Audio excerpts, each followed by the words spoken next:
Okay, everyone, I guess we'll start first while people continue to join.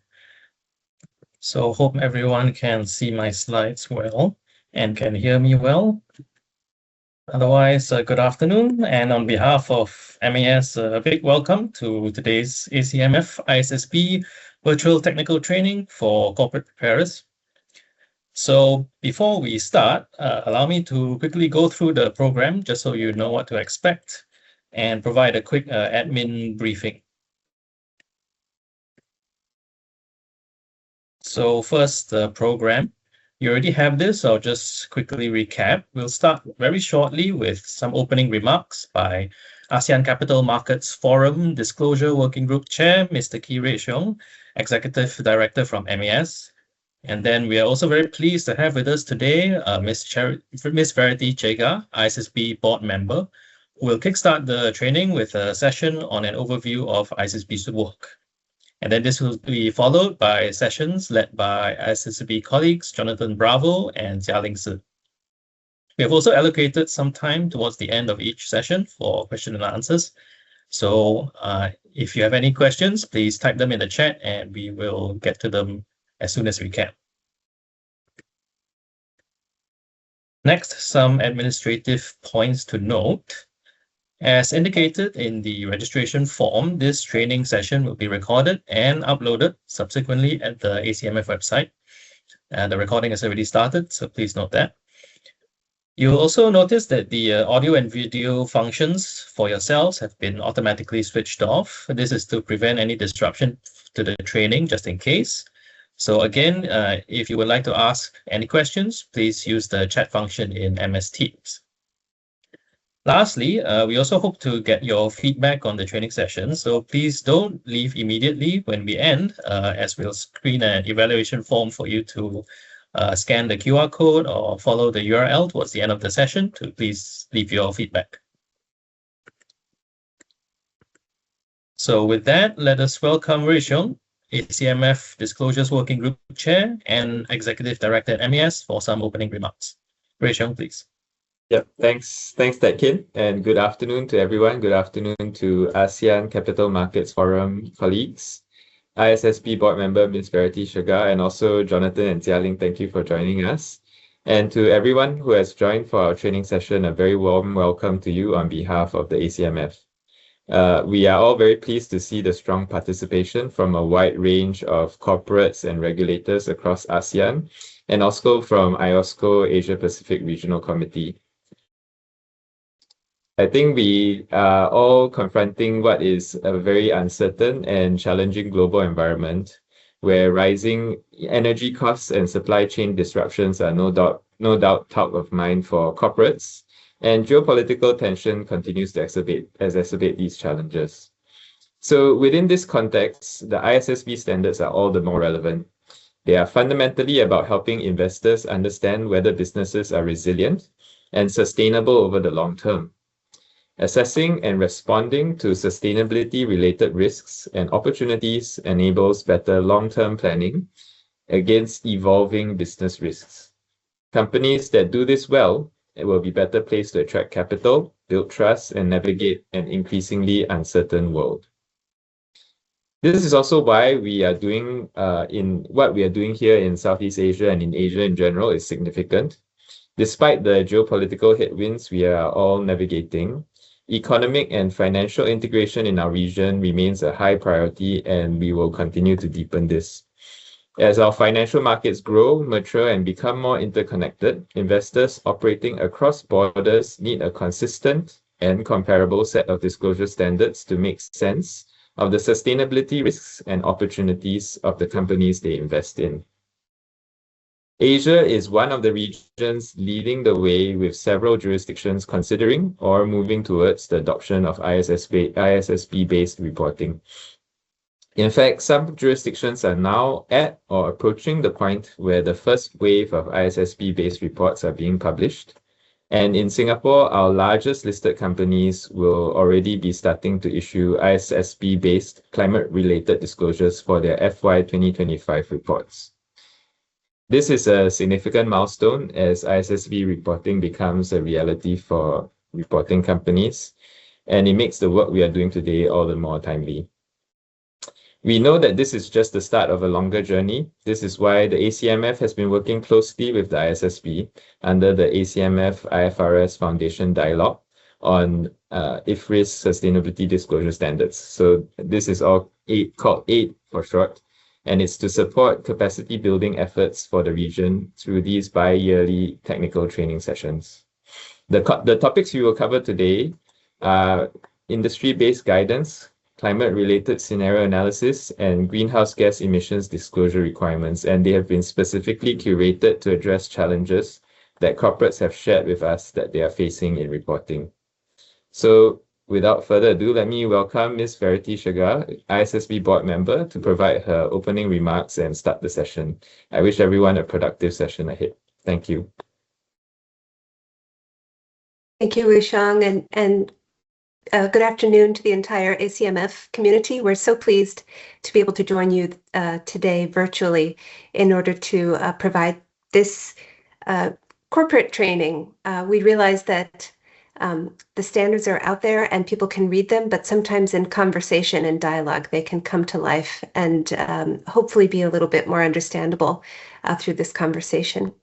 So let's advance a few slides, and we'll be covering the following information. I'm joined today by my colleagues Jonathan Bravo and Jialing Si, who will be trading speaker roles with me, and we'll be together delivering the content and answering your questions. And let's continue on. We'll be covering in this first section an overview, a brief overview of the ISSB standards in whole. And then Jonathan will give you an update on the global disclosure landscape and an important concept called ISSB passporting. We'll also be talking about using the SASB standards and the work plan that covers SASB enhancements and updates on two of our active work plan projects, nature and human capital related disclosures. So let's advance to the next slide.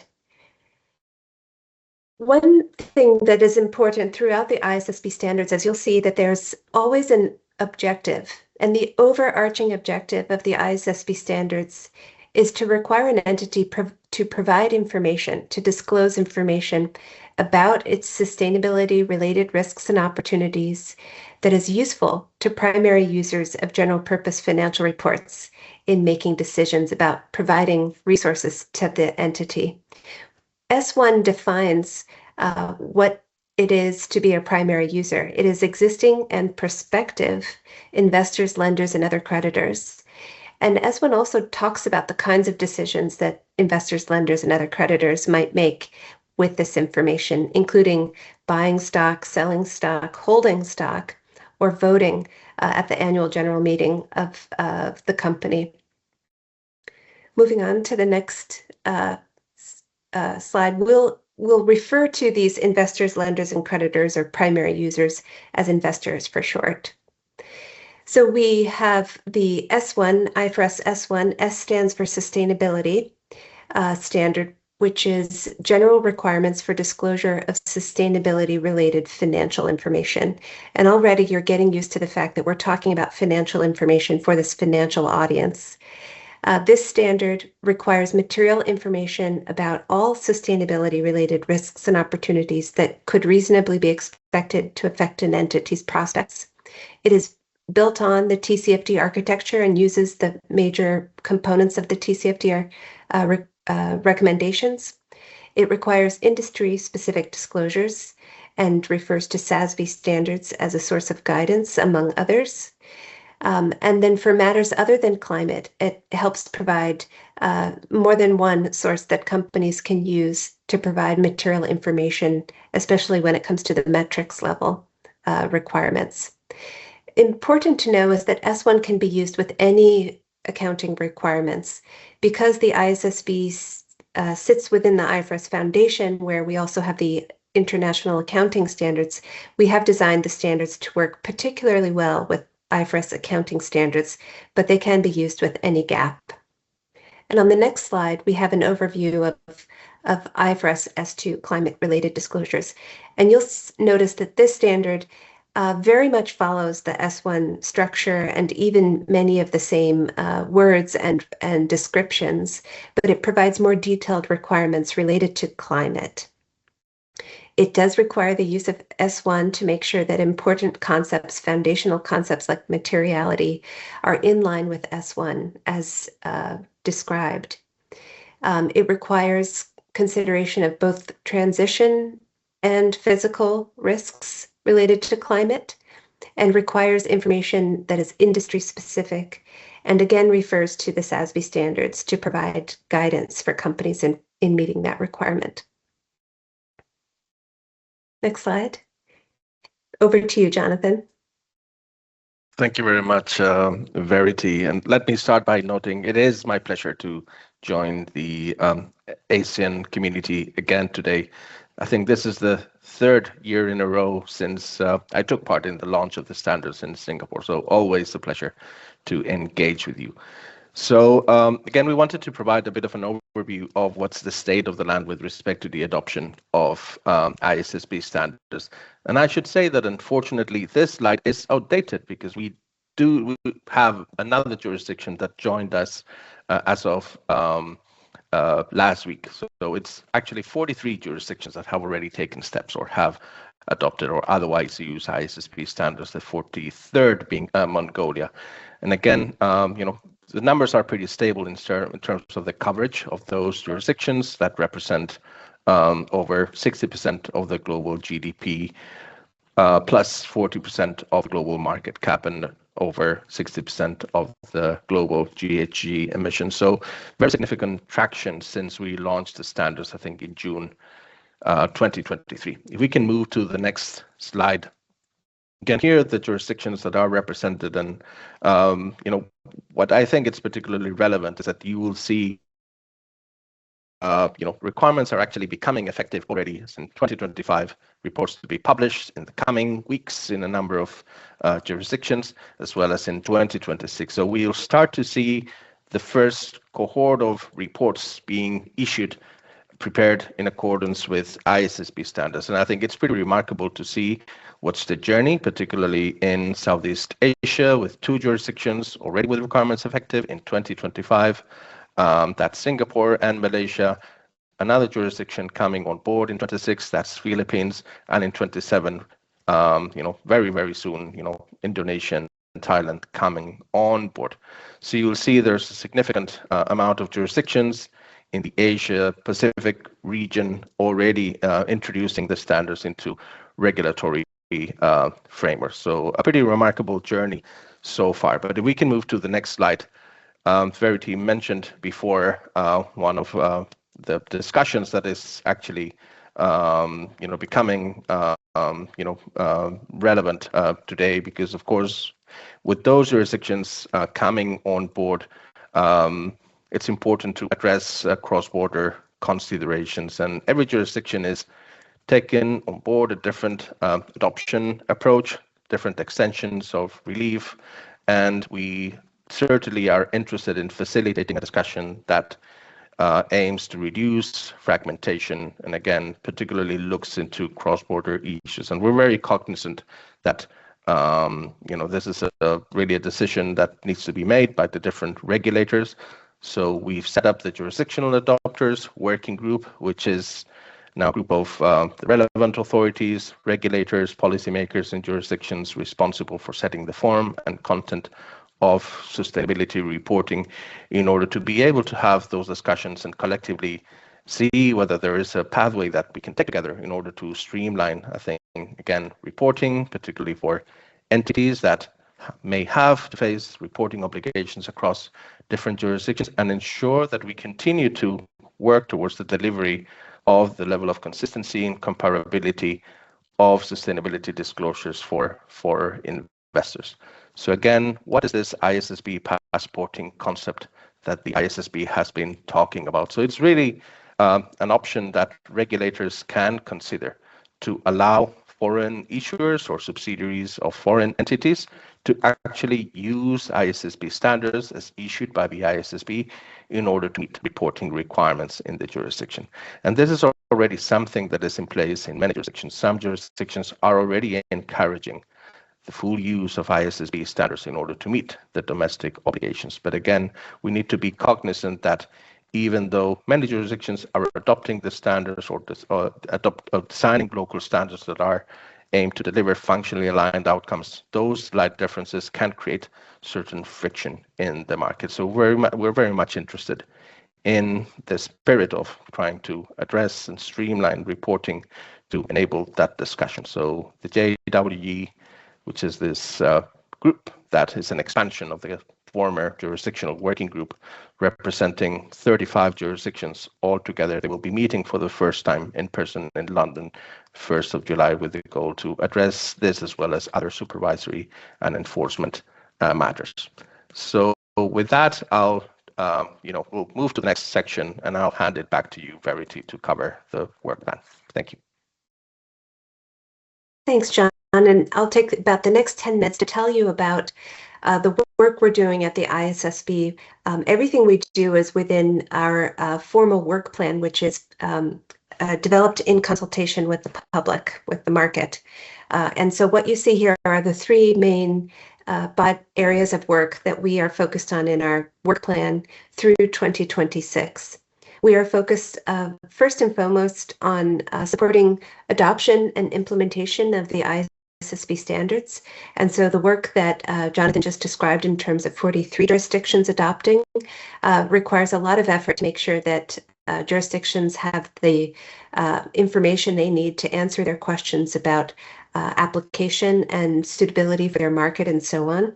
We also have a number of educational materials and activities that support voluntary adoption and use of the ISSB standards in markets where ISSB standards have not yet been required for use. So many companies are choosing to use the ISSB standards to meet the information needs of their investors and prospective investors. We're focusing on supporting implementation through lots of capacity building efforts, educational activities like this conversation today, as well as many materials that we make available for free on our website, including articles, guides, and even webcasts and webinar series to help provide information in the different ways that help people understand the standards and feel more comfortable using them for their own corporate purposes. This work to make sure that we're supporting implementation also includes our work to enhance the SASB standards, and I'll talk about that a little bit more in a moment, as well as thinking about the broader context of the ISSB standards and doing our work to build out the global baseline of sustainability-related disclosures, specifically with our work on nature and human capital. And so let's talk a little bit more about these things on the next slide. We'll continue on from this. You can see the number one focus is supporting S1 and S2 implementation. Let's advance a few slides. Enhancing the SASB standards has been prompting questions from the community. Why would you need to change the SASB standards? One thing it's important to know that over time, what is relevant to investor decisions and what is standard market practice evolves and changes. And so it's our work as a standard setter to make sure that the standards are reflective of the current market practice and continue to provision decision useful information for investors. The body of 77 industry standards was last issued in 2018. So it's been quite a few years, 8 years since they were available for use in market, and they remain available for use and ready to be used now. Can you advance to the next slide? You'll see that we have started with these 12 industries that you see on the screen here, including all of the extractives and minerals processing sector industries, a few in food and beverage and electric utilities and power generators, where we're starting with these 12 of the 77, but we're also doing work to make sure that we are looking across the whole body of 77 industry standards. It's important, again, to recognize and realize that the SASB standards that you can see available for use on our website are in force and they are ready for use. we hope and we will maintain the objective that any refreshments or updates we make to the SASB standards will be reflective of corporate practice, current corporate practice, and changes will be aimed at making sure that the SASB standards are applicable to more companies in more jurisdictions. We have a consultation open at the moment on 3 of the industries, and if you're in meat, poultry, and dairy, agricultural products, or electric utilities, we warmly welcome your feedback to us about whether the changes that we're proposing do in fact reflect your current practices, or if you have suggestions for us, we'd welcome suggestions about what could make our standards more applicable to your current practice so that all of the SASB standards can be more applicable to ASEAN companies.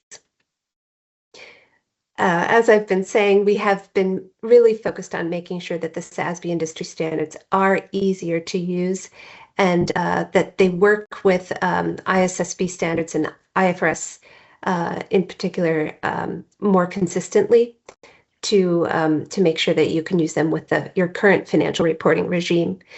But we also recognize that many companies have been using other frameworks, including GRI and TNFD. And so a number of the changes that we're proposing in our SASB standards actually bring SASB and SASB standards closer to GRI and TNFD. This is really meant to reduce the cost and reduce the effort for companies who are using SASB standards, because it'll be providing some of the same words that you might be more accustomed to from your use of GRI over the years, for example. Let's advance to the next slide. You'll also find that across the SASB standards, a lot of the content already covers and provides guidance for companies to provide metrics and other material information related to nature and related to human capital topics. You can see a few example topics here on this slide, both covering nature and human capital related information. So this information and guidance is already available to help you figure out when the standards require information that is industry specific, and you have identified a risk or an opportunity related to nature or human capital, the SASB standards can help you provide material information and metrics about those topics. Let's advance. And one more, we'll give you a brief update on our nature-related project, nature-related disclosures project. One big decision we made recently as a board this year in developing this standard on nature and doing our standard setting work on nature, we made a decision to issue what is called a practice statement. And we'll put this practice statement out for public comment. So it will be a draft public statement in October. And again, we'll be asking the market to tell us if this practice statement is fit for purpose for capital markets, to be useful for companies, and also provide material information to investors about nature-related risks and opportunities. A practice statement is a piece of IFRS foundation literature that has the full effect of an IFRS standard. So if a company chooses to apply the standard, it must apply all of the requirements in the practice statement. The practice statement is also something that some markets might choose to require or mandate use of. And it has the ability to be ready to be mandated in markets that want to advance. But the practice statement does have the flexibility of an option to apply. So a company can assert compliance with ISSB standards without applying the practice statement on nature-related disclosures. And it might be helpful for those of you with experience in with IFRS accounting standards. It might be helpful for you to recall that the IASB has issued 2 practice statements, one on management commentary and one on making materiality judgments. And so those have been available and in market use for quite some time now. And moving on to our other project, human capital related disclosures, whereas the nature project is in the standard setting phase. Our human capital project is in the research phase, and it's the job of a research project to understand the necessity and feasibility for standard setting by the ISSB. And we have been conducting research as a team, and the board has been reviewing this research. And first of all, we can say that there are strong links between financial outcomes and many human capital pieces of information. Let's advance to the next slide here. As we said, the board will have to decide to move to the next phase at the right time, to move to standard setting phase as the project continues. So this is very much in development research phase. And on the next slide, you'll see a set of information areas that the technical team has been digging into and confirming with many different market participants around the world. And thinking about that same TCFD-inspired structure that exists within S1, the team has been looking into information areas and has been finding quite clear evidence that some pieces of information that might be cross-cutting and some that might be industry-specific are likely to be benefiting from standard setting, international standard setting. And then there's some mixed evidence. And those are the areas where the team can, with the board, present some areas for further research and understanding at the time that the project advances to the standard setting phase. So that's a little bit of a preview of what's going on. And I think the next slide, I'll turn it back to Jialing to talk about ISSB industry-based guidance. Thank you, Verity. Thank you, Jonathan. Next slide, please. So in this session, we will look at how companies can use ISSB industry-based guidance when applying IFRS S1 and IFRS S2. So we published this educational material last year in July, and to use as a useful tool to assist company when you think about like your industry-specific information. As Verity just mentioned, that we are currently doing a lot of things to upgrade ISSB standards. And here, when we refer to ISSB industry-based guidance, it's useful to know that we are referring actually collectively to two resources, the ISSB standards and the industry-based guidance on implementing IFRS S2. We usually call it IBG in IFRS S2. That is when it's related to climate-related risk and opportunities. So a key point to emphasize that outside is that the industry-based guidance does not create additional requirements. It does not add to or change our standards. Instead, it is a practical resource or tool that help entities meet the requirements in the standards, particularly where industry-specific information is needed. This is important because sustainability-related risks and opportunities often differ significantly by industry. For example, the sustainability-related risks that are most relevant to a bank will be different from those relevant to a mining company, a retail company, or a food producer. So that's why we think that the industry-based guidance help company to focus the analysis on the topics and metrics that are more likely to be relevant to your own business model and activities. Next slide, please. So this educational material focuses on three practical questions. First, it explains what the phrase shall refer to and consider the applicability of means in the context of ISSB standards. Second, it explains the key considerations when applying the industry-based guidance. This includes how a company identifies the relevant industry or industries, how it applies judgment, and how it considers its own business model and activities and circumstances.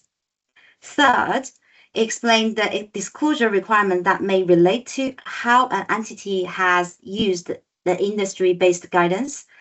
For example, if a company has applied ISSB standards or another source of industry guidance in preparing its sustainability-related financial disclosures. IFRS S1 includes requirements to identify those styles of guidance. So the purpose of this document is not to walk through every industry's metric. Instead, the objective is to explain the role of the industry-based guidance in the disclosure process and how companies should think about using it in a compliant but judgment-based way. So next slide, please. So this slide addresses the meaning of shall refer to and consider the applicability of. So we dive into that a little bit. So here, the word shall means that an entity must refer to and consider the relevant industry-based guidance. It cannot simply ignore the guidance and go on with other guidance using all your industry-based region. So, however, this does not mean that every disclosure topic or every metric in the guidance must automatically be applied. So the entity needs to apply judgment. It needs to consider whether the disclosure topics and the metrics under that topic are relevant to its own business model, activities, and circumstances. There are three main contexts in which this requirement applies. First, under the IFRS S1, an entity must refer to and consider the applicability of the disclosure topics in the SASB standards when identifying sustainability-related risks and opportunities, means all topics. Under IFRS S2, the same idea applies to only climate-related risks and opportunities through the industry-based guidance on implementing IFRS S2, which actually derived from SASB standard, means like topic related to climate, you don't need to go to SASB, but you just go to S2, IBG. Second, under IFRS S1, when an entity is identifying what information to disclose about sustainability-related risks and opportunities, it must refer to and consider the applicability of the matrix associated with the SASB disclosure topics. So here we're talking about information for wider topics. And third, under specifically climate-related, under S2, when identifying industry-based matrix information to disclose about climate-related risk opportunities, the entity must refer to and consider the applicability of the matrix in the IBG S2. So the practical message here is consideration is required, but application is not required. A company may conclude that based on its own facts and circumstances, that a particular topic or metric is not applicable, or that a different metric that's used by other companies that operate in the same industry or geographic region would provide more useful information about that topic to investors. So key things back to what Verity talked about earlier is about providing material and decision useful information to investors, which is our overarching objective here. So next slide, please. So this slide, we will go into a little bit more detail on the first, the key considerations when applying the ISSB industry-based guidance. So the first point is that the requirements in S1 and S2 continue to apply. Industry-based guidance doesn't override the standards. For example, disclosures still need to relate to the same reporting entity as the related financial statements. They should cover the same reporting period, use consistent data and assumptions to the extent possible, and include comparable information where required. Similarly, the requirement in IFRS S2 continue to apply, including the cross-industry metric categories such as scope 1 to 3, greenhouse gas emissions. Even if your industry doesn't have industry-specific information or topics on that topic, you still have to apply to the cross-industry metric. The second point is value chain. So applying the industry-based guidance for the industry or industries corresponding to an entity's operations can help the entity identify risks and opportunities that arise not only from its own operations, but also from upstream and downstream activities in its value chain. So in this educational material that gives useful examples of value chain related topics such as environmental impacts and labor conditions in the supply chain, as well as end use efficiency and demand. This helps explain why industry-based guidance is not limited to what happens inside the reporting entity-owned facilities. It can also help entity consider how sustainability-related risks and opportunity arise throughout the whole value chain. There's also important example where an entity may need to look beyond its own primary industry. For instance, a fuel storage business might focus exclusively on storage of fuel used in the marine transportation industry. In that case, although its primary industry may be fuel storage, you may also find it useful to consider guidance relating to marine transportation industry because that is where its unique exposure to the risk is concentrated. So the third point is linked to the core content area in S1 and S2. So we do not look at the industry-based guidance isolated. The matrix in the industry-based guidance can support disclosures across like 4 pillars, like governance, strategy, risk management, and metric tactics. For example, some metrics may provide information about governance process. So this type of information will be useful when you look at the overall disclosure. So the fourth point is aggregation and disaggregation. So industry-based guidance can help company decide the proper level of detail for the disclosure. For example, IFRS S2 require disclosure of gross greenhouse gas emissions in aggregate for the 7 constituent greenhouse gases. But for some industries, that in the industry-based guidance may include matrix that specify methane emissions separately because it's like have more risk for that end. That kind of industry relevant disaggregation can help provide more decision useful information, particularly where methane emissions are relevant to this entity's activity. So next slide, please.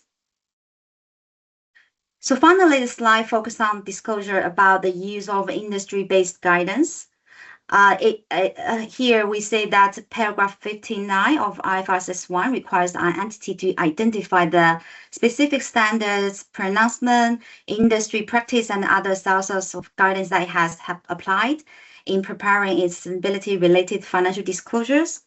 This includes, if applicable, the disclosure topics in the ISSB standards and the industry or industries specified in the ISSB standards or other industry-based sources of guidance.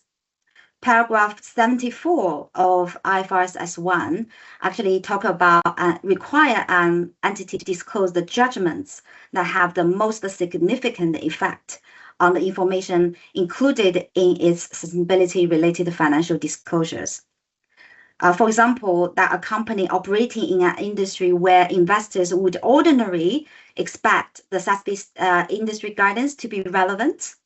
Some metrics, for example, if the company decides not to apply certain disclosure topics or associated metrics from that industry guidance, and that judgment has a significant effect on the information included in its sustainability-related financial disclosures, the company may need to disclose information about that judgment. I think that is all about this. I see there might be some questions coming up. Don't see it in the chat.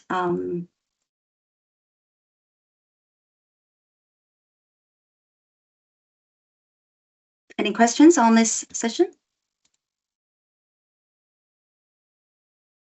Or anything related to the previous session as well? If not, maybe we carry on. Okay, have a hand up. Not sure whether colleagues can help to. Sure, I think. Yes. The name has flown away. I think it was Sasi, if I'm not mistaken. Please go ahead.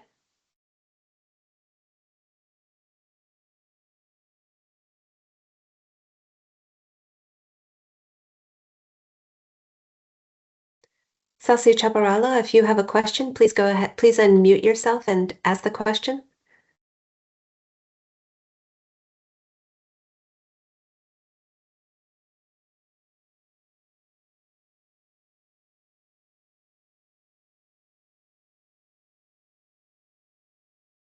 Hello.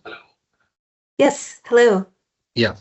I have seen the industries what are coming under this particular disclosures. So we are represented pharma companies. So are there any specific different guidelines for pharma, or at the moment they are not included? The pharma companies are included. There is a SASB industry standard covering pharmaceuticals and biotech. So you can download that pharmaceutical industry for free from our website and take a look at the topics and the metrics there and evaluate if they are applicable to your circumstances and if you assess that they could provide material information for your investors. You start by looking at the topics to see if those topics include risks or opportunities that could reasonably be expected to affect your prospects, your cash flows, your cost of capital, your access to capital. And then again, you refer to the industry standard to see if the metrics associated with those topics could be material for your investors. And that's an entity-specific decision to determine materiality. Yeah. Thank you. Thank you. And we had one more question, Jelling, but someone got shy, I think. Don't be shy. Yeah, or people can drop your question in the chat box. The chat might be disabled. Oh, okay. At least it is for me. I'm not sure if it is for others. Yeah, I was trying to raise my question in the chat, but it's not accessible. Thank you for being brave and asking online.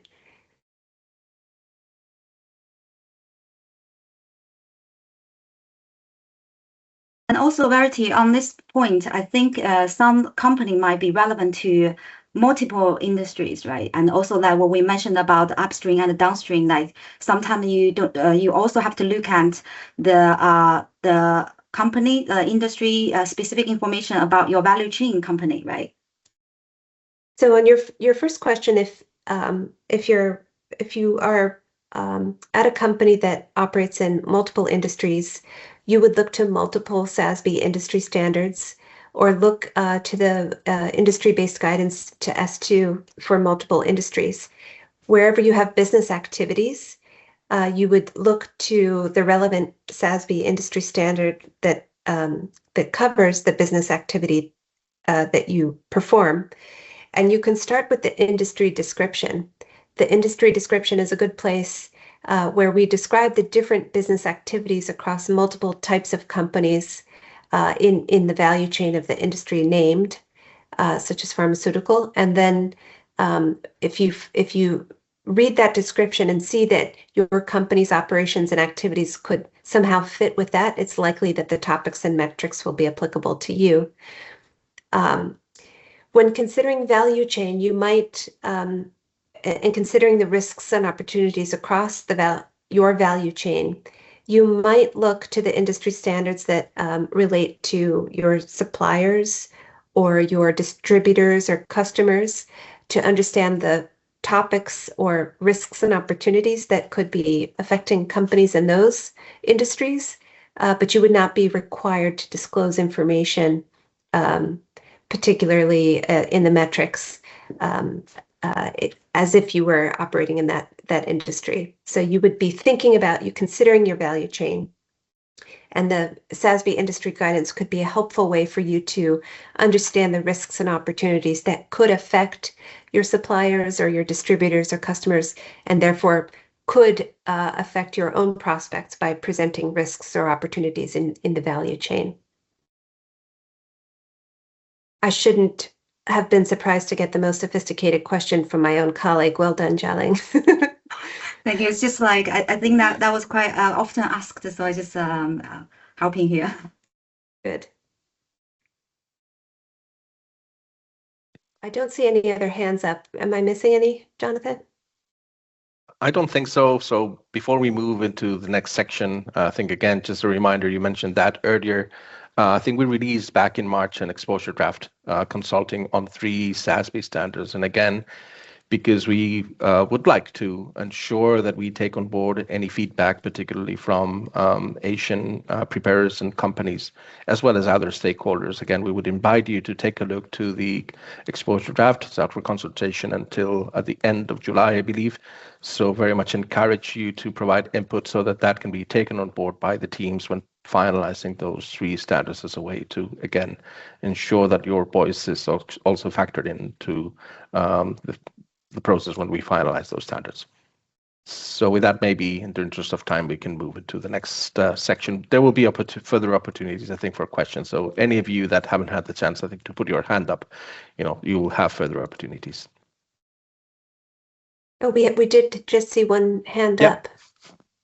Good.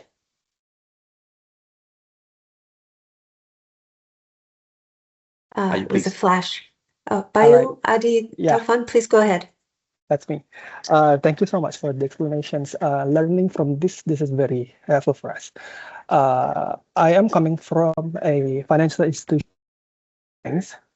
Questions is, under the ISSB sector, commercial banks, we have several material topics to be disclosed. If I'm mistaken, correct me if I'm wrong. So do we have to disclose all of those material topics based on IFRS, or can we mix up, or else can we eliminate one, or can we mix those topics into one, blend into one, or can we reduce that into 4 or less than the material topics mentioned in the SASB? Thank you. Thank you for this question. This is an excellent practical question. The short answer is that you do not have to disclose every topic and metric, but they are guidance for you. So you would need to consider all of them and consider if they're applicable to your company. So for example, at each topic level, you would consider whether this topic could reasonably be expected by your own investors, lenders, and creditors to affect your company's prospects. So again, it's not whether you know it affects your prospects, but whether it could reasonably be expected by others to affect your prospect. And that might be a different way of thinking and make you think differently about one of the topics. There might be some topics or risks or opportunities that your company has identified that are not included in the SASB standard. That would still be a topic that you would need to provide information about, material information about that risk or opportunity, even if it's not in the SASB standards. And similarly, you might find that, sorry, I can't remember the exact number of topics, but you might find that 9 out of 10 do apply to you, but the 10th does not apply to your particular facts and circumstances. And so you would not need to use or apply that particular topic and metrics. There's flexibility, and the point is to really make sure that it's an entity-specific consideration of the investor view of what could reasonably be expected to affect your prospects, and then what information would be material to your existing and prospective investors about that risk or opportunity. Thank you for that question. Maybe a good note to add to that, Verity, is again that the principle around materiality is an overriding principle in the sense that companies don't need to disclose every piece of information that's available to them if that information is not actually impacting the company's prospects, or it's not information that's deemed to be decision useful for investors in making investment decisions. And again, that applies to how companies apply the industry-based guidance, SASB standards, but it applies to every other requirement in ISSB standards. And again, just a reminder of those provisions in IFRS 1 with respect to material information and the fact that material information could be obscured if there is an overload of information because you are actually throwing into the report information that may not be material. So again, I think that's a really important remark. think there's another question. Yes, So please. Young Kok Long, please go ahead. Yeah, I have a question regarding with the target setting. So we appreciate that SASB would allow us to identify metrics to be disclosed. So climate-related metrics could be water, could be other energy, etc. So IFRS S2 recommends that to set targets using scenario analysis. What about targets to be set by other metrics like water, energy, etc.? Thank you. Yeah, thank you very much for this question, and you're getting into some great important questions about the standard. And so the first one I have to really make sure we're clear about is that the standard S2, IFRS S2, does not require you to set targets, and it does not require you to use scenario analysis to set a target. But if you have set a target, S2 requires information to be disclosed about that target so investors can understand how you're managing the company to reach that target, for example. And so following on with that, there's no requirement in S2 to set a target about greenhouse gas emissions. There's no requirement in S2 to set a target related to energy management or water management or any other topic, labor relations or business ethics. But if you have set targets about any of those topics, you would be required to provide material information about those targets and your progress against those targets.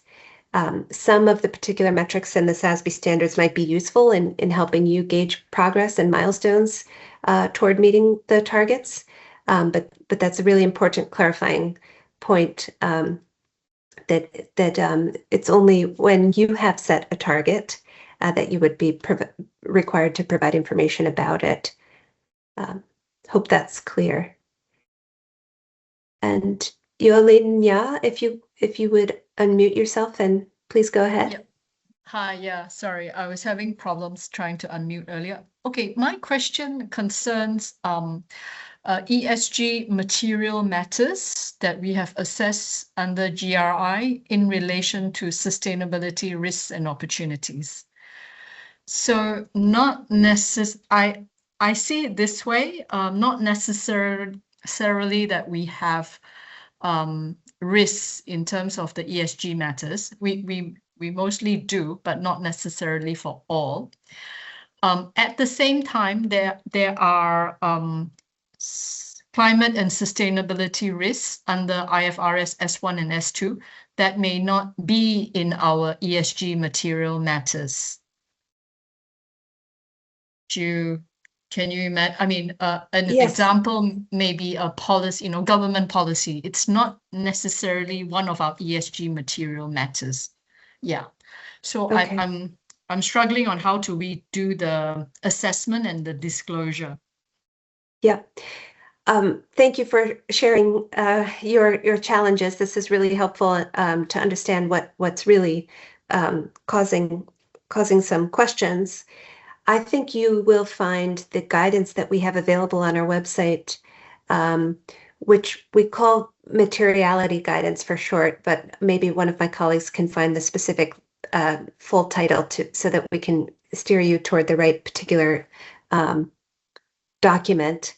It's quite a lengthy document, but I think you'll find it helpful because it also refers to previously enforced European sustainability reporting standards, which is a little bit closer to the impact considerations that GRI, you'll be familiar with through GRI. And then there's a webcast series also that discusses materiality and the selection of risks and opportunities and then providing information about them. And if you listen to the webcast series, I think you'll find that helpful. But I think you're raising a really important issue that a lot of companies are facing, which is that they have for many years been using the GRI approach to identifying what is material in the GRI context. And it's really important to recognize that what is material in the IFRS Foundation and ISSB standards context is quite different and quite specific and particular.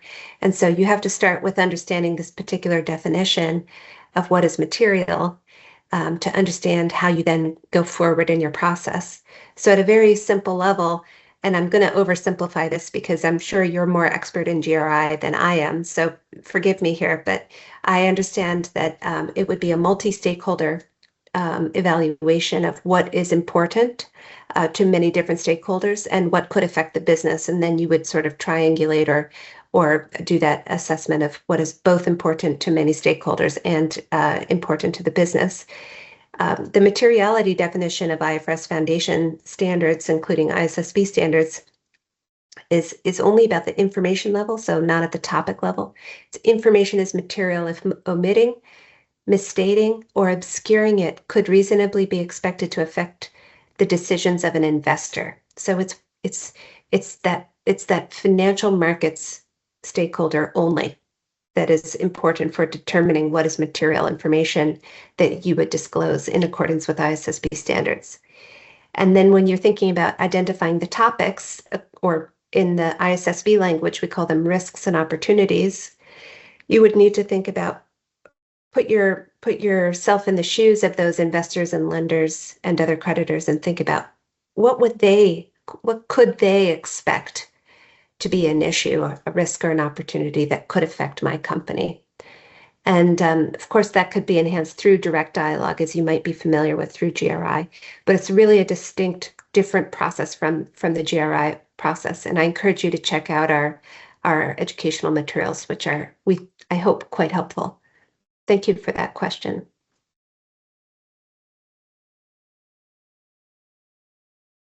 So with that, shall we? Oh, good.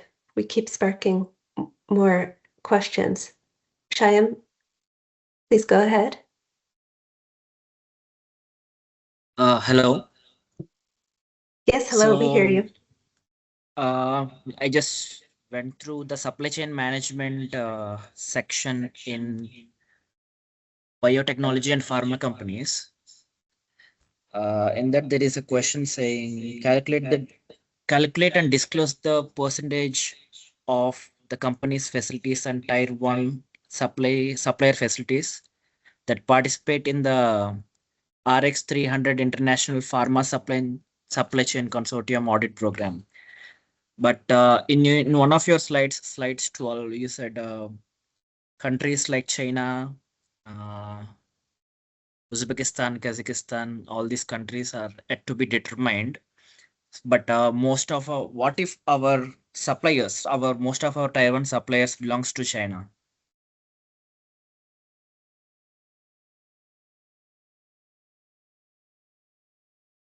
So I may have missed the main question, but I heard about something about suppliers in China, and so if I could ask you to repeat the question to me, I might be better to answer it.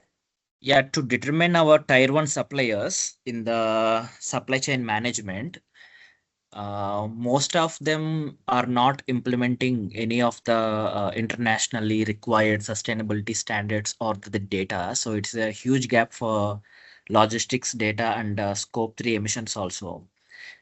Even though you said the ISSB and SASB are just voluntary disclosures, but Morningstar and MSCI, they are considering your framework, well-framed work to determine our company's score.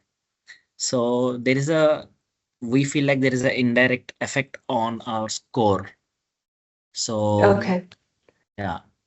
Thank you. Okay, so this is a problem. This is a couple different problems, and I'm going to answer them at a high level, but also I want to slip in a couple of reminders here. So, of course, we are not designing ISSB standards with scores in mind. We're really about helping companies communicate what is material information to help capital providers allocate capital efficiently.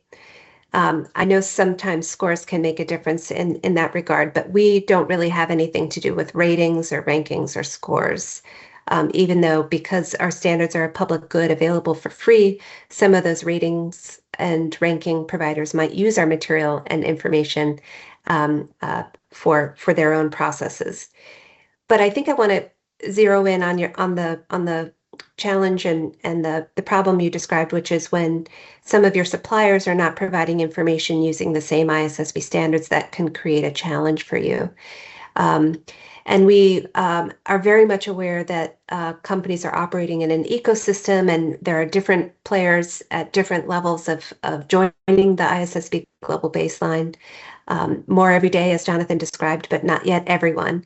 But it might help you to know, for example, that CDP has also organized its questionnaire around IFRS S2. And so that is one avenue where some of your suppliers might be providing information that is on the way to being aligned with IFRS S2. But the truth is, you might never have every single supplier providing ISSB disclosures. And so over time, you will have to create systems and structures that will enable you to make estimations and will enable you to get the best data available to you in a reasonable time frame to support your own disclosures. But I think we, throughout the standards, acknowledge that estimation will be required for probably the duration of your company's operations, because you will always be getting new suppliers, for example. Estimation is permitted and expected, and it's quite something that is normalized and expected by investors as well. And so I hope that gives you some comfort that the judgment that you would use to make assumptions and make estimations about your suppliers is appropriate. Couple of quick remarks, if I can add, Verity, to that. Good. I think we will be covering later on. I think when estimation is possible as part of the GHG disclosures process. But I think I wanted to connect your remarks around the discussion we're having before about, the benefits of ISSB passporting. And indeed, every jurisdiction is sovereign to determine, I think, what's the reporting regime domestically, but it's particularly important for them as well to consider what are the cross-border issues and equip their companies to be able to be supply or trade ready so that they can actually provide information that may be needed for companies like yours that's actually required to apply ISSB standards. So those discussions are very central, trying to address the cross-border dimension. What I can say in particular with respect to China is that they have actually set up standards that are designed to deliver functionally aligned outcomes when it comes to climate. It's also true that the Chinese authorities are still discussing the applicability of what they call the unified system. So, deliberations are taking place in order to determine what's the, process, who will be the entities within scope. And hopefully that may address some of your concerns in the future, because some of those entities may actually be providing information that's aligned with ISSB standards, that can be a useful input when you looking through your value chain and those tier one companies that actually impact the way you're disclosing. So probably with that, getting a reminder that we should be moving on, because some of these questions will probably be addressed later on, I think, in our remarks.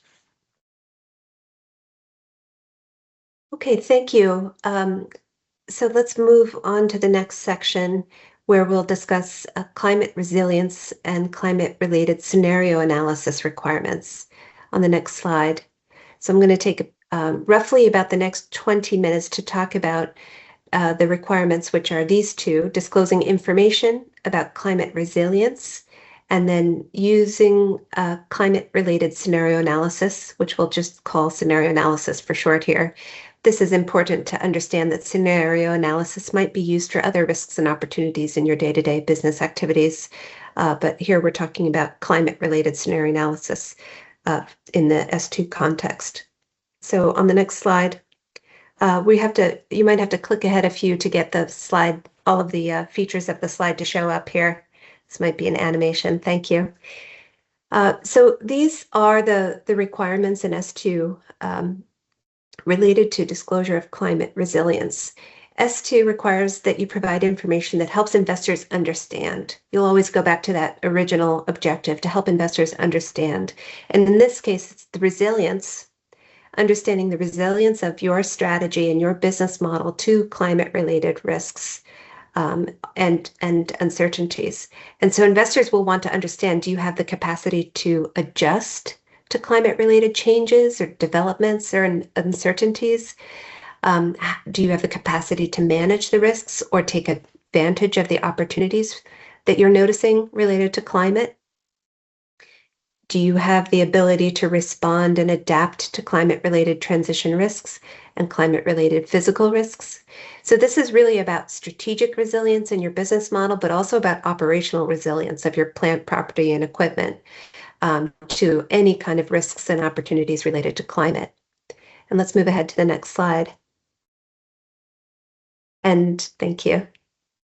So when you're discussing information about the entity's capacity to adjust or adapt, there's also an understanding here that there's quite a lot of uncertainty in this assessment. As we were just discussing, investors are quite comfortable hearing from companies about estimations, and investors are quite comfortable hearing from companies about uncertainties. They really want to understand, do you understand the risks, and do you have a plan to manage them? And so this kind of disclosure can really help them understand your company's assessment of your own strategy and business model to these risks that you've identified. And so they'll want to know, for example, do you have the financial resources to respond to climate physical risks? Do you have plans, or would you consider plans to redeploy, upgrade, or decommission existing assets?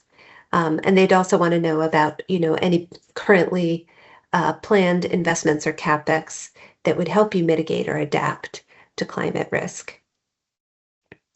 The next slide. So here's an illustration of an insurance company. This is a hypothetical example. So if you're an insurance company, this is not to copy and paste, but it's just to help you get thinking if you're in any industry about how you might conduct this assessment of climate resilience. So this hypothetical insurance company understands that it has exposures to geographical activities prone to wildfires. And when it discloses information about its assessment of its climate resilience, it might provide information that talks about things like what could happen, what are the implications of assessing that these physical risks in its value chain and its insurance underwriting portfolio, how that might affect its business, its property insurance business. And it might disclose information about any actions the company has taken to mitigate those effects.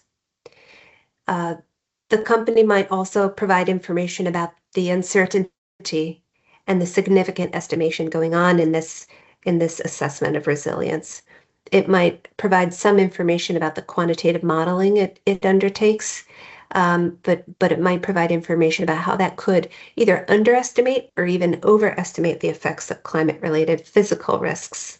So it would be more providing the information to help investors understand the level of certainty within the level of uncertainty to understand the company's response. And ultimately, this hypothetical company might provide information about its own capacity to adjust or adapt its strategy or business model. For example, it might make greater use of reinsurance to mitigate against the effects of its own property insurance business.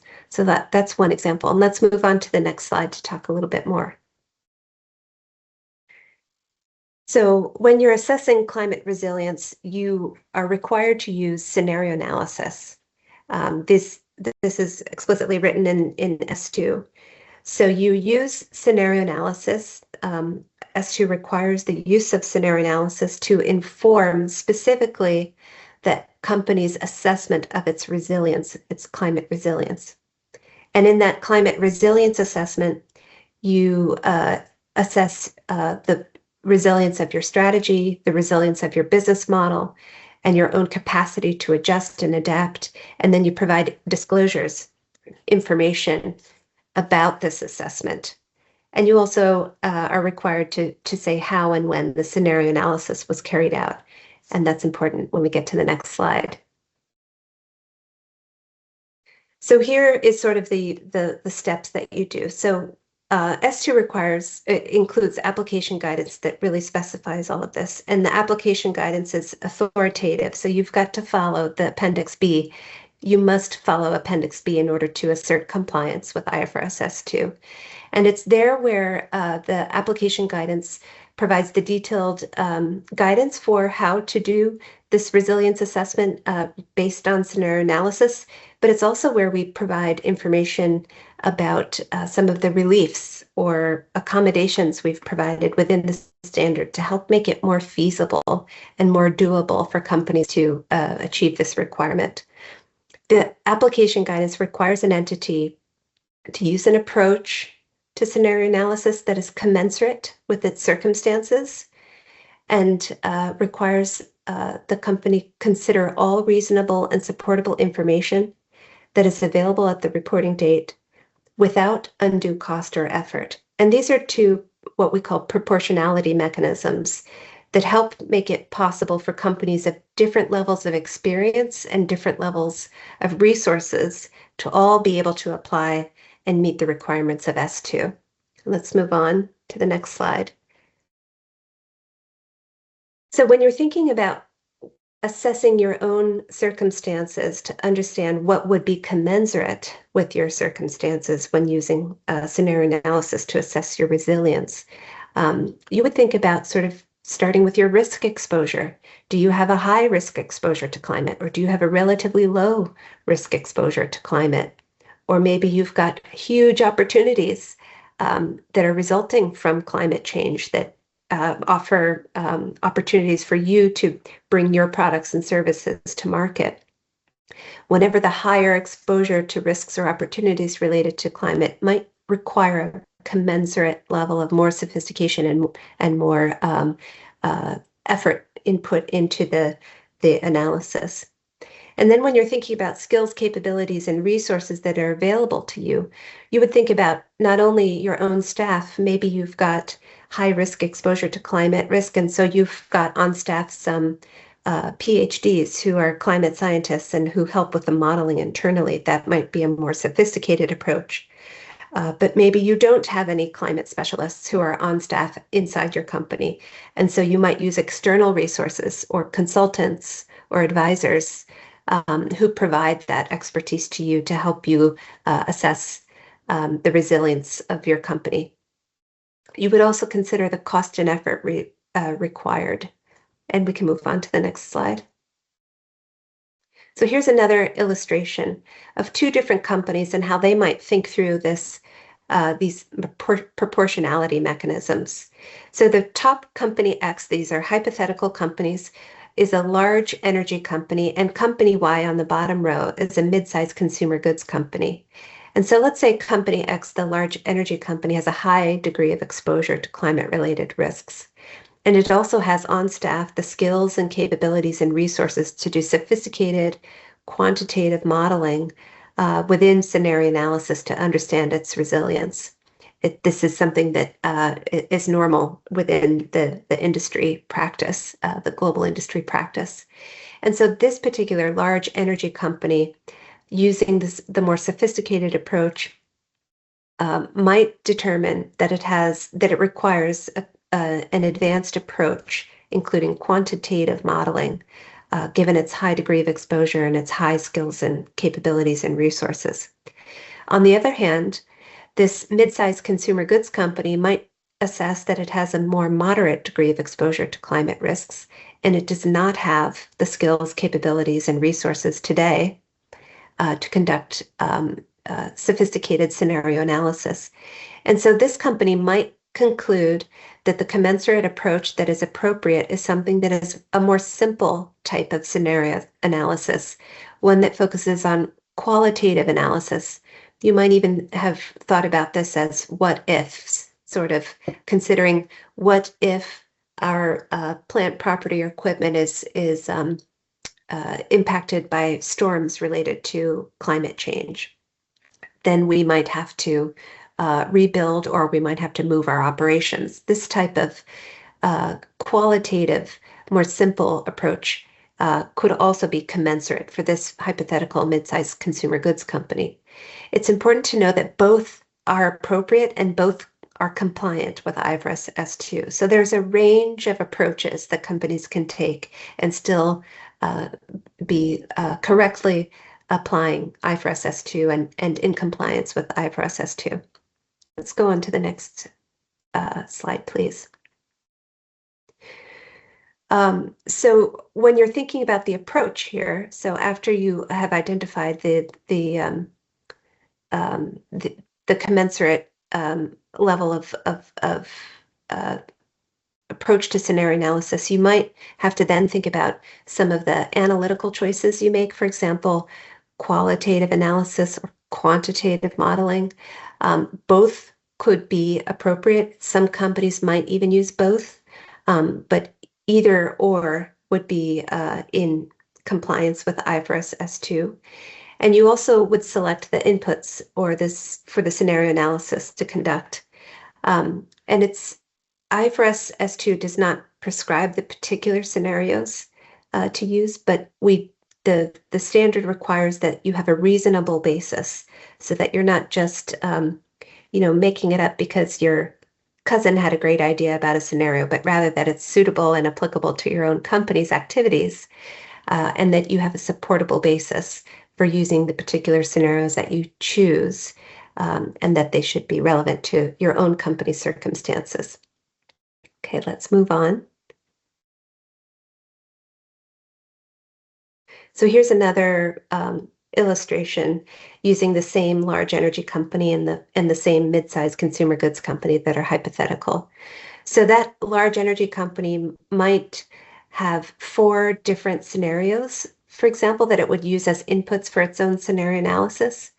It might determine that it's appropriate to even pick one that is consistent with an orderly transition, according to NGFS type scenarios. And these scenarios might be chosen from publicly available sources and determined to be relevant to the particular company. And this company with high skills and capabilities would use both qualitative scenario narratives and quantitative modeling to assess the effects of the risks on its own strategy and business model. The company Y, the mid-sized consumer goods company here, for example, might select 3 different scenarios using a reasonable and supportable basis also, and it might choose one that is a more local scenario. So from the local government, for example, it might choose a scenario. And again, these would be publicly available and relevant. But this company with fewer skills, capabilities, and resources might only do a qualitative scenario narrative analysis to assess the resilience of its strategy and business model. In this case, both of the companies are complying with S2 and appropriately following the application guidance. And they would then describe their inputs and assumptions that helps an investor understand that they are using the reasonable and supportable information. Okay, we can move on.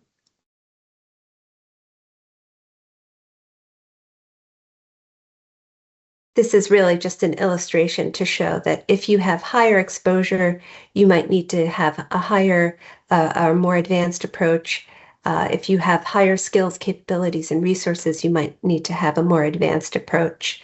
And so things are sort of fluid, but again, up to your own judgment. And the proportionality mechanisms are there written within the standard to make sure that you feel confident you have the option to do the best approach that's appropriate for your company at your stage, understanding that over time, as you are disclosing this information and each time you conduct scenario analysis to assess resilience of your company's business model and strategy, that you will become more skilled and you will have more capability to conduct this over time and become more sophisticated over time. Let's move on to the next slide. So a couple quick specifics on scenario analysis. So again, you're not required to disclose the actual scenario analysis, but only the assessment of resilience. And you're not required to conduct scenario analysis every year, but you are required to disclose the assessment of your scenario analysis every year. You do not have to conduct the scenario analysis every year because the standard and the feedback we heard was that it's more reasonable to conduct this type of analysis in accordance with more typical strategic planning cycles. So that might be for most companies something between 3 to 5 years. And so conducting scenario analysis with your own strategic planning cycles is appropriate and fine, even if it's less or more than that example range, less or more frequently. But you do every year need to disclose the resilience assessment and carry out that resilience assessment each year to help investors understand your position and your resilience to the risks that you're disclosing within that reporting period. Let's move on to the next slide.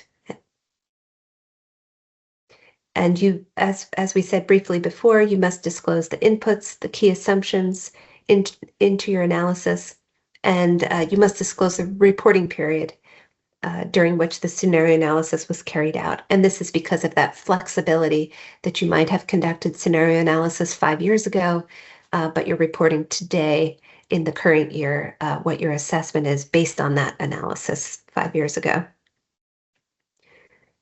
And moving on to the next slide.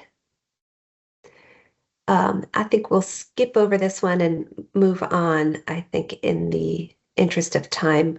So here is a summary slide of what we've discussed about scenario analysis and climate-related resilience assessment. The S2 standard requires a company to disclose its assessment of its resilience. And S2 does require the use of scenario analysis to make that assessment of resilience.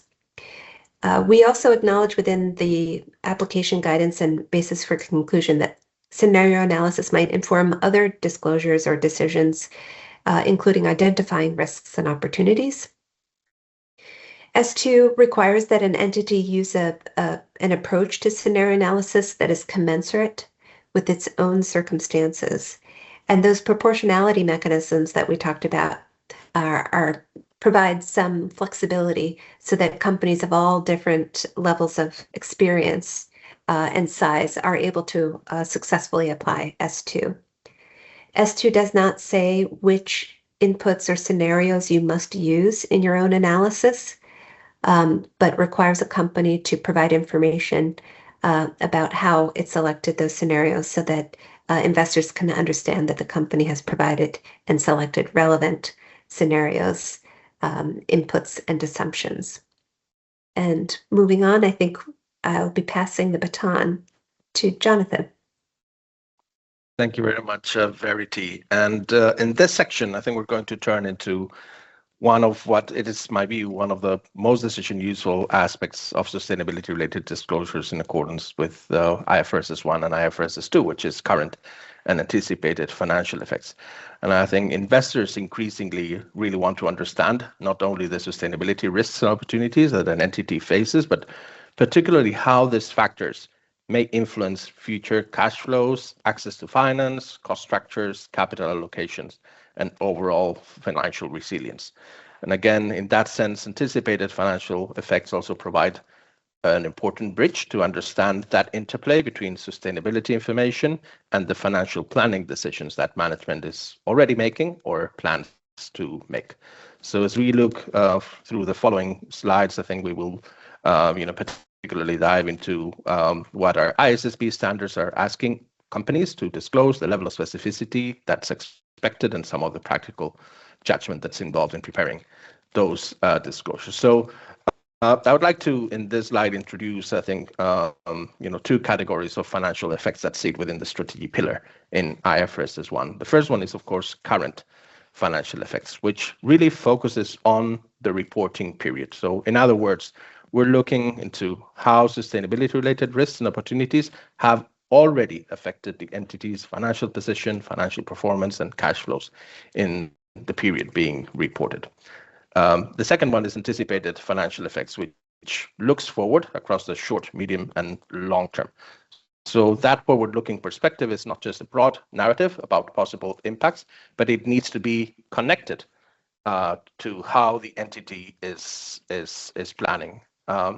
So a helpful way to explain that distinction is current financial effects tell us what has happened now, while anticipated financial effects tell us what management expects could happen next based on the strategy it's pursuing and the assumptions built into that strategy. So again, the bridge between both is critical, and you as companies should show how risks and opportunities move from business models and value chain into strategy and decision making, and then what is ultimately the effect on the financials. So that's really one of the anchor points for the rest of the discussions, because it frames, I think, the time horizon and the expectation that sustainability disclosures need to link to the financials and financial planning. Let's move to the next slide, please.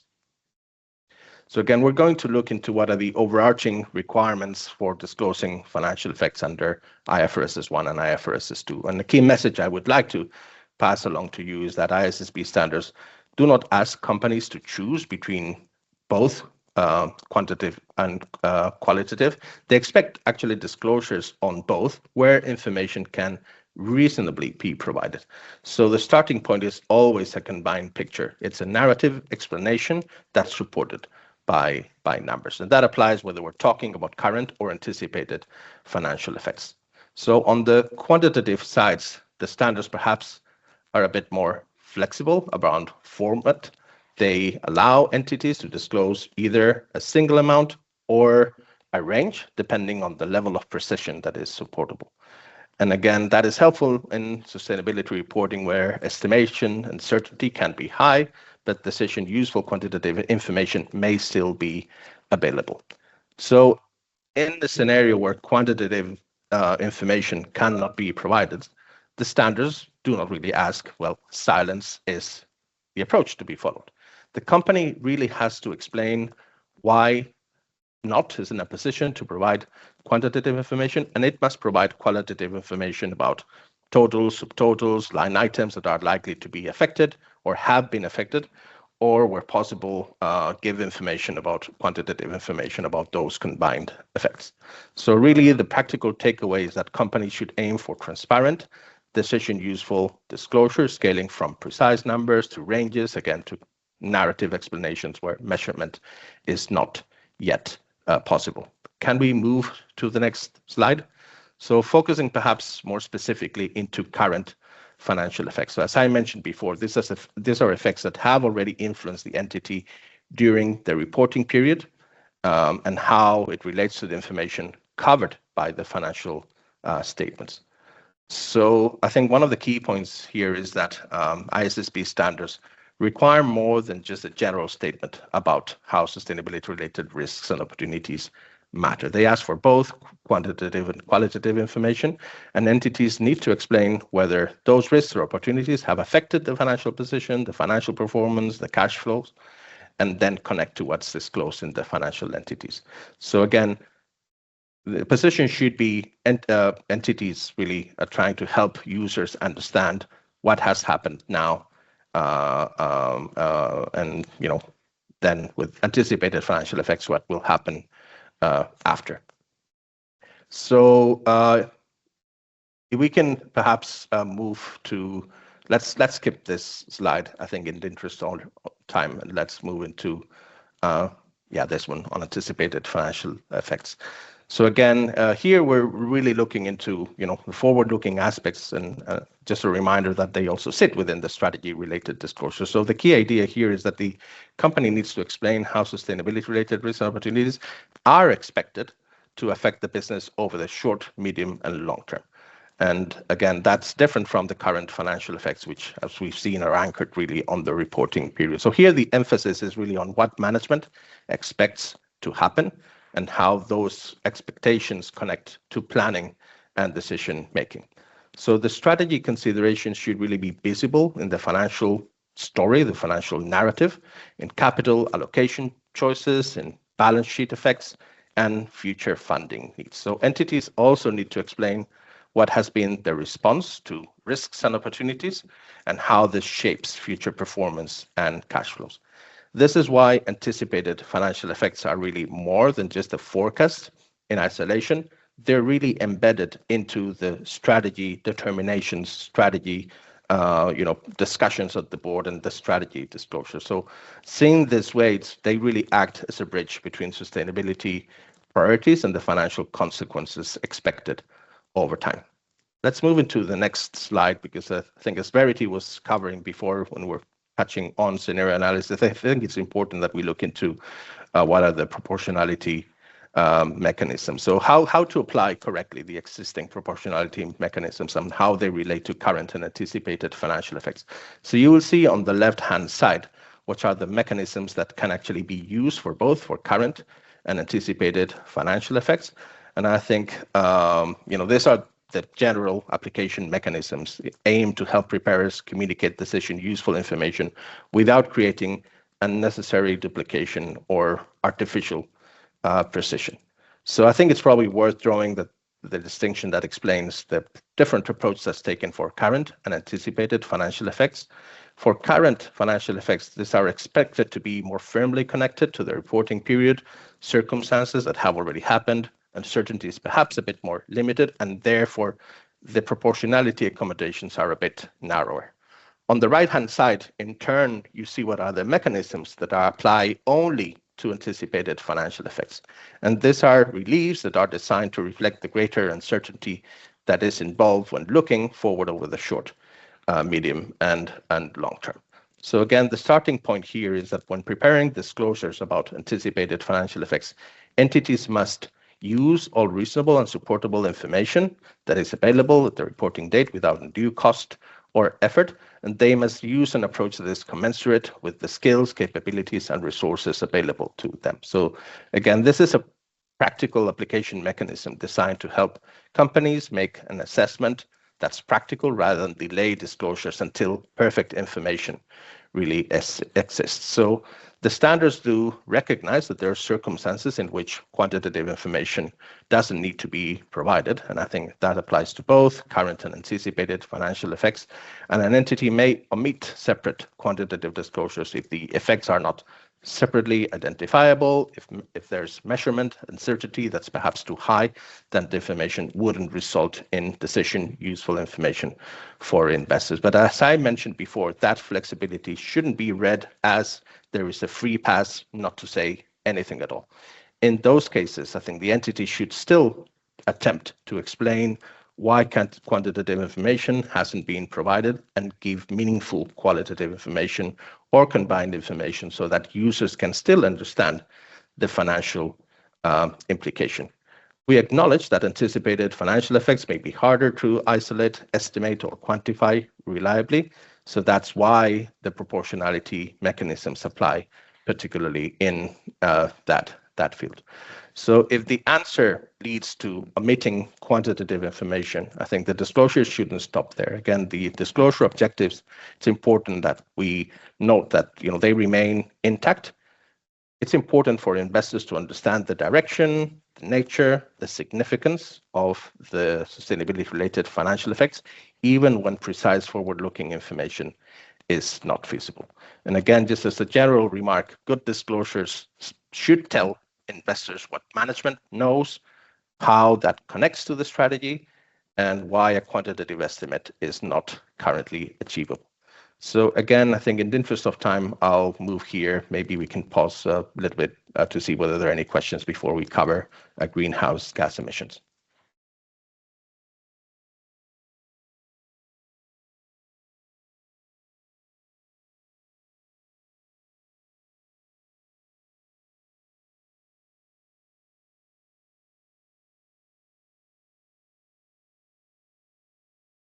If not, let's just move on, Yelling, to cover GHG, and we'll have a wrap up, to see whether there are any remarks, I think, from participants.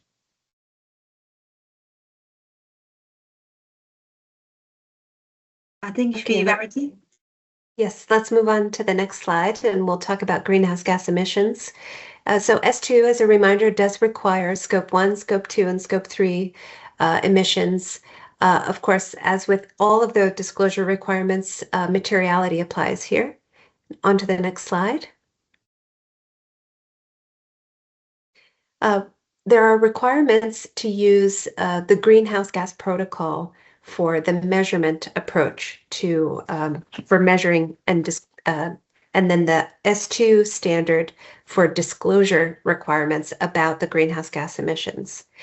You'll notice that in the IFRS S2 standard, we have used a particular name and date of the Greenhouse Gas Protocol, a corporate accounting and reporting standard, which is 2004. And this will be particularly important for those of you who are following the activities of the Greenhouse Gas Protocol and their ongoing work to enhance and update the Greenhouse Gas Protocol. The standard S2 requires use of this particular 2004 Greenhouse Gas Protocol standard for measurement of greenhouse gas emissions. And that will remain true until such time at a future date if the Greenhouse Gas Protocol updates its standard and finalizes that, there would be a consideration by the board, the ISSB, and there would be public consultation before any change to this would take place. So you can feel confident that this will be the measurement approach required for some time to come, and you will be well aware of any requirements and any kind of consideration to change long before it's actually put into effect. Those of you who have been using the Greenhouse Gas Protocol standard will know that there are choices. You can use the equity share approach or the control approach, either operational control or financial control. And the IFRS S2 standard allows you to continue to make any of these choices. So you can continue to use the choices you've been using in previous years in terms of which control approach. We also recognize that some companies in some markets are required by their regulatory authorities or their governments to use a different method for measurement. And so we permit the use of another measurement approach in that circumstance, and the company would just disclose that fact, the reason it's using that different method. And there's another allowance for using a different method that we have, which is in the first year. So if you've been a company that's been using a different approach, such as ISO to measure greenhouse gas emissions, in the first year you apply IFRS S2, you don't have to use the Greenhouse Gas Protocol for measurement of greenhouse gas emissions. You can continue to use the existing approach only in the first year, but over that year you would be expected to be moving over to the Greenhouse Gas Protocol measurement so that in the second year of applying IFRS S2, you would be prepared to be providing disclosures based on measurement of greenhouse gas emissions using the Greenhouse Gas Protocol standard. Let's go to the next slide. As we said, there's flexibility for you to choose the control approach that you've been using and that you wish to use according to the Greenhouse Gas Protocol. But different approaches, as you would know, could result in different emissions disclosures. And this is something that would need to be resolved or compared by investors who might be examining two different companies, perhaps operating in the same industry with similar sort of supply chain and distribution profiles, but might be using different control approaches. Here's an example we're going to talk through in these next two slides that talks about why it's important that we've required sort of disaggregation of the reporting entity and other associates, joint ventures, and unconsolidated subsidiaries. So in this example, we've got a reporting entity that consists of the parent and its wholly owned subsidiary, 100% owned subsidiary. And this company, this reporting entity also has financial control over that subsidiary in accordance with GAAP. And then this reporting entity, the parent plus subsidiary, concludes that it has operational control over the associate, which is 20% owned, as you see in this box on the left. Let's go to the next slide. So in this example, the reporting entity has determined that its organizational boundary will include the associate. So it's using the operational control approach in this left-hand box. So in this case, because the associate is part of the organizational boundary according to Greenhouse Gas emissions measurement, Scope 1, Scope 2, and Scope 3 emissions will be included for the parent, the subsidiary, and the associate. Now, S2 also requires to disaggregate Scope 1 and Scope 2 emissions between the consolidated accounting group, that's the parent and subsidiary, versus other investees, associates, joint ventures, and unconsolidated subsidiaries. And that's for the reason we're about to discuss. So on the other side here, on the right-hand side, you see the financial control approach. Let's say this is a different company, or this is this same company if it chooses a different approach. In this case, the company, the reporting entity's organizational boundary would include the parent and the subsidiary only, and the associate would be outside the organizational boundary in this example on the financial control approach. So here, the company would be measuring Scope 1, Scope 2, and Scope 3 of the parent and subsidiary only, so not including the associate in its Scope 1, Scope 2, Scope 3 emissions. When it comes to the associates emissions in the financial control approach, the emissions of the associate would be included in the reporting entity's Scope 3 value chain emissions. So all Scope 1 and Scope 2 emissions would be attributable to the reporting to the consolidated accounting group, and the associate would be associated with the Scope 3. So here you can see how the same company could choose two different control approaches and have either on the left-hand side higher Scope 1, Scope 2, Scope 3 emissions, or in the case of the right-hand side financial control approach, the Scope 1 and Scope 2 would be relatively lower because it would not include associate emissions. And in the financial control approach on the right, the associate would only be in the Scope 3 emissions disclosure for the reporting entity. So let's move on to the next slide and take a closer look at Scope 3, these value chain emissions. Moving on to the next slide.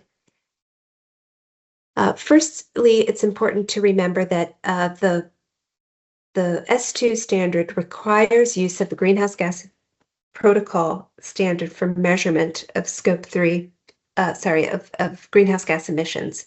But then the IFRS S2 standard has all the guidance for what disclosures to make about the greenhouse gas emissions.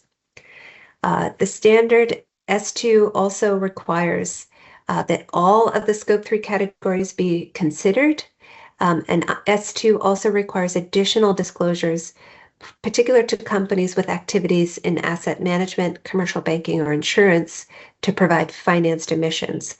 We're not going to go into detail on financed emissions today, but the information is in the standard, and we've also got supporting educational material for those. So on the next slide, you can see the categories. So a company would be required to consider all of these 15 greenhouse gas protocol value chain categories, Scope 3 categories. Companies required to consider all of the categories, but is not required to disclose or report all of these categories. And this is really important in a different way of thinking if you've been doing greenhouse gas emissions reporting for a long time. So it might be easy to understand your Category 6 business travel related emissions, but the disclosure of business travel emissions would be relevant only if it's material information to your investors. So IFRS S2 does not require you to disclose all categories of Scope 3 emissions. You must make a judgment about which of these categories is most likely to be useful information, material information for your investors. S2 standard does require that you say which Scope 3 categories you are disclosing and measuring. On the next slide. You must, okay, we'll skip over this one because I just went over that. So when you're disclosing Scope 3, you must also make a lot of estimation. There's lots of language in the IFRS S2 standard that talks about how estimation is expected and normal and welcomed by investors. I've heard directly from investors who have said, we'd rather have the company's own estimate than a third-party data aggregator's guess, which is often wrong by orders of magnitude.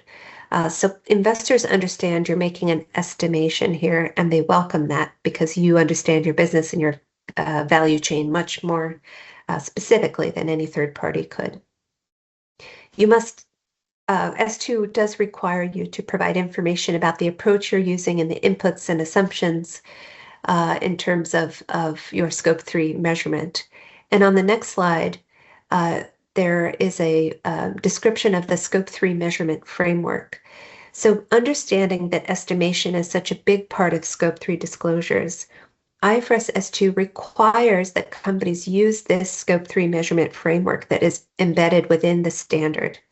And it's a fairly basic and intuitive framework, but it's important that there's a level playing field for all companies to understand how to approach estimation when it comes to greenhouse gas emissions. So, for example, if you can directly measure the emissions at the smokestack of your suppliers, please do that. Chances are you might not be able to do that for most cases of your value chain partners. So estimation would then be appropriate and prioritized. And again, within estimation, you would be prioritizing particular activity data and emission factors that are relevant to the particular supplier, rather than sort of industry or global averages that might be less applicable to that particular activity. So as you can see, emphasizing and prioritizing primary data over secondary data, prioritizing more granular data over less granular data, and prioritizing, when possible, verified data over not verified data is the kind of framework that can help companies understand that there's an aspirational quality here, and when you do have the highest quality inputs, you should use those. But we understand that you won't always be able to have the direct measurement, verified emissions from the primary source, and so on. And so we have provided this framework to show that it is welcome and appropriate, and it does comply with IFRS 2 to use these other sources of estimation, including secondary data, including unverified data sources when those are the best available. You will use your judgment in determining and making judgments over whether it's more important to have a verified number that might be older information versus an unverified data from your supplier that is more recent data. That's the kind of judgment and trade-off that you can make with the help of this framework. And on the next slide, I think we get to Q&A. So I'll welcome my colleagues to come back, and we welcome any questions from the audience on any of the topics we've discussed today.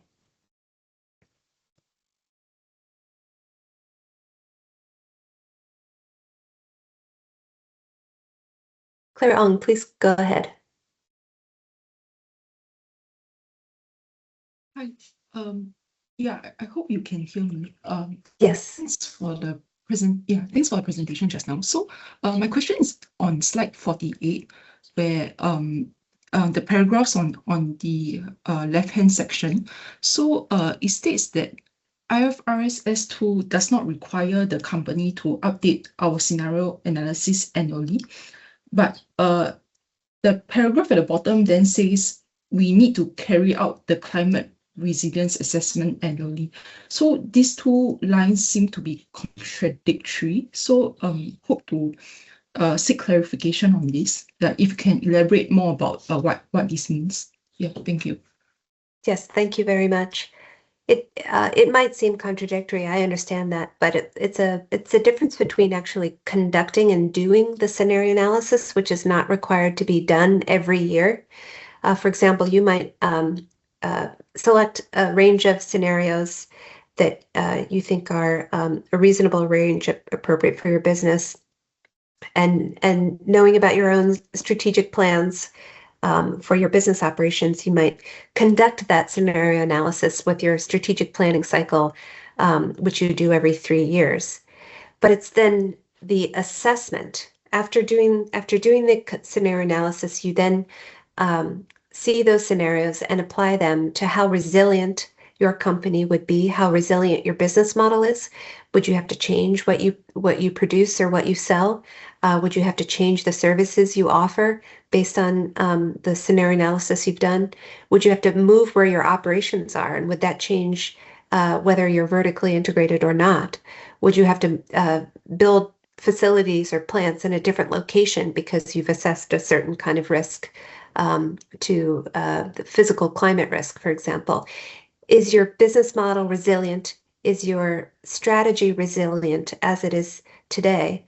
Now, you would have to have a long-term strategic planning cycle when you conduct the scenario analysis, but the assessment of your resilience is something we require every year because your investors would want to know in every reporting cycle in the current year, is the plan you put in place, is the strategy you have, is the business model you have still resilient this year, given the world and geopolitical factors and everything else? Is it still resilient this year, given all of the new information that's current about this year? Even though you've conducted your scenario analysis a few years ago, there might be new information in the current year that changes the way you assess your company's resilience. And so it is required to be provided each year.